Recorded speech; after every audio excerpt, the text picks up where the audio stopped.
Hey everyone, my name is Bennett May, and for my participant observation assignment, I've decided to use my day job.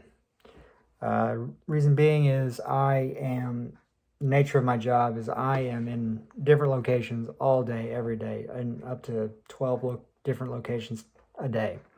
But the thing is I'm doing pretty much the same task in all these different locations, so I figured it was appropriate to have this be my the setting for my participant observation assignment.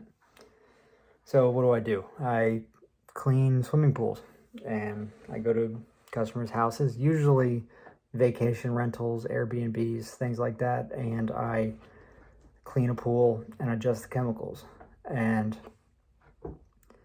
that, since these are vacation rentals, there's always the same house that I'm familiar with, but it's different people.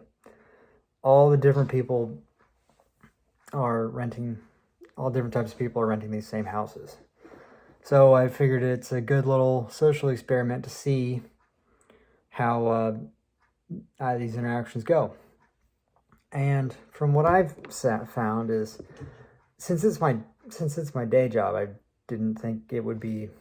I figured it would be appropriate to use it for this assignment, but I didn't necessarily think it'd be appropriate to interview these people because they don't want me to do that. But what I found is interesting is I get interviewed typically by these people, and you would think that they're all reading off the same script because I get asked the exact same questions.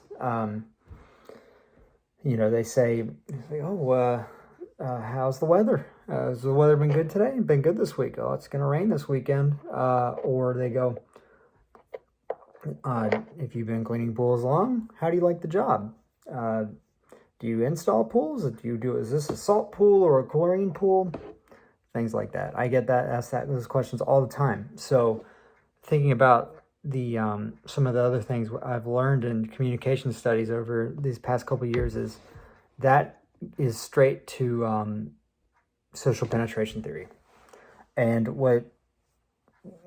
and you could relate social penetration theory to an onion, where the first and second casts of social penetration theory is first one is biographical data, your name, your job, what you're doing, what am I like. It's kind of logistical things like that.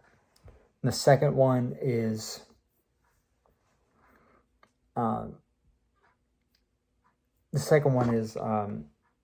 preferences, and the preferences are: do you like this job? Do you like chlorine pools? Blah blah blah. Or do you like Oak Island?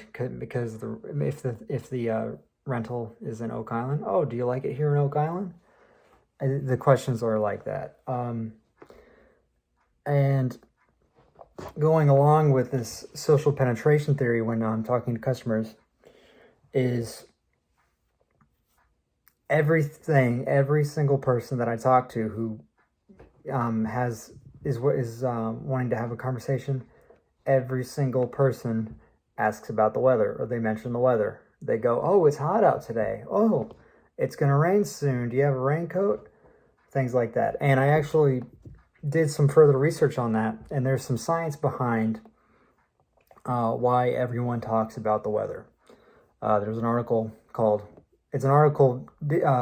"Why We Always Talk About the Weather" from 2010, and it stated that talking about the weather could possibly be a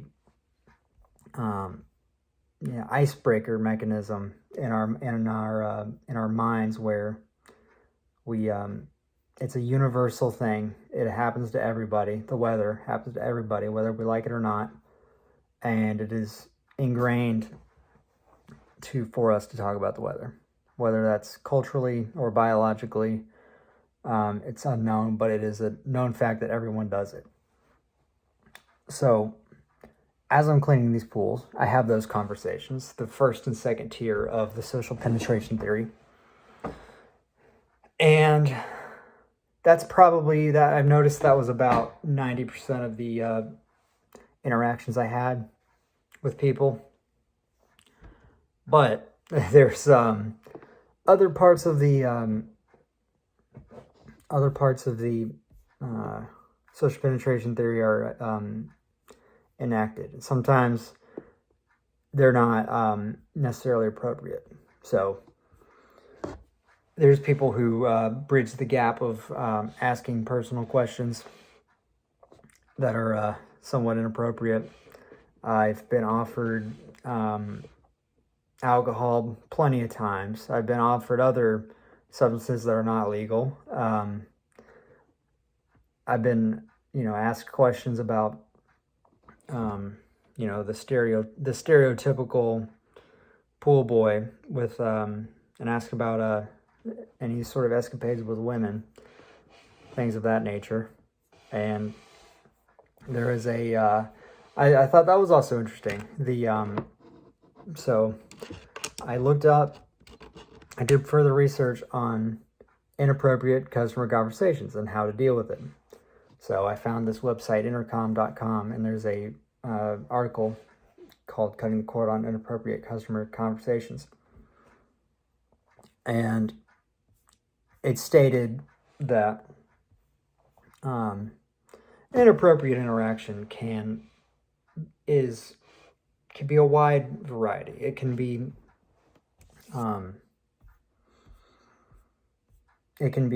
being called berated with yelling and swearing, or it could be straight up just sexual harassment. It's a wide range. So there's in this article they talk about coming up with pre-written responses in your head of things to say and to respond to these interactions, and maintaining a professional outlook on the situation. So I found that useful, and that was the main thing I got out of this assignment. Was what it really brought me back to at the end was social penetration theory, and how that is responsible for all of the interactions and observations I made in this assignment. So thanks for watching.